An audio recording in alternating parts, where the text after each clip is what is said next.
வடவள்ளி ஏரியாவில் ஒரு duplex 3 BHK வீடு பார்த்துருக்கீங்களா? அப்போ உங்களுக்கான வீடு தாங்க இது. வீடியோவை சேவ் பண்ணி வச்சுக்கோங்க. இந்த வீடு வந்து பார்த்தீங்கன்னா 1.83 சென்ட்ஸில் வந்து பார்த்தீங்கன்னா 22-47 டைமென்ஷனில் நல்லா எலிவேஷன் பக்கா வந்து பார்த்தீங்கன்னா பாக்ஸ் எலிவேஷன் கொடுத்து போர்ட்டிக்கோ வந்து பார்த்தீங்கன்னா பால் சீலிங் பண்ணி டைல்ஸ் ஒட்டி 10-12 சைஸில் கொடுத்துருக்காங்க. சவுத் வேஸ்டிங் சைடில் ஈஸ்ட் வேஸ்டிங் மெயின் டோர் வச்சு நமக்கு 10-12 சைஸில் ஹால் வந்து பார்த்தீங்கன்னா நமக்கு கபோர்ட் ஒர்க்லாம் பண்ணி டிவி யூனிட்டில் வச்சு கொடுத்துருக்காங்க. கிச்சன் வந்து பார்த்தீங்கன்னா நமக்கு 10-11 சைஸில் காம்பேக்டாக கொடுத்துருக்காங்க. பெட்ரூம் வந்து பார்த்தீங்கன்னா நமக்கு 10-8 சைஸில் ப்ரொவைட் பண்ணி கொடுத்துருக்காங்க. காமன் பாத்ரூம் பிளான் பண்ணி கொடுத்துருக்காங்க.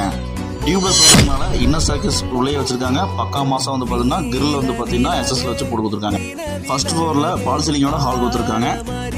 நம்ம இந்த ஃபர்ஸ்ட் மாஸ்டர் பெட்ரூம் 10-12 சைஸில் நம்ம பால் சீலிங் பக்கா கொடுத்துருக்காங்க. இது அட்டாச் தான் பிளான் பண்ணி கொடுத்துருக்காங்க. இந்த வீட்டோட தேர்ட் பெட்ரூம் வந்து பார்த்தீங்கன்னா 8-12 சைஸில் பால் சீலிங் வந்து பார்த்தீங்கன்னா ஃபிளாட் டிசைனில் கொடுத்துருக்காங்க. பால்கனி 4-10 சைஸ் கொடுத்துருக்காங்க. இந்த வீட்டோட மொத்த விலை வந்து பார்த்தீங்கன்னா நமக்கு 65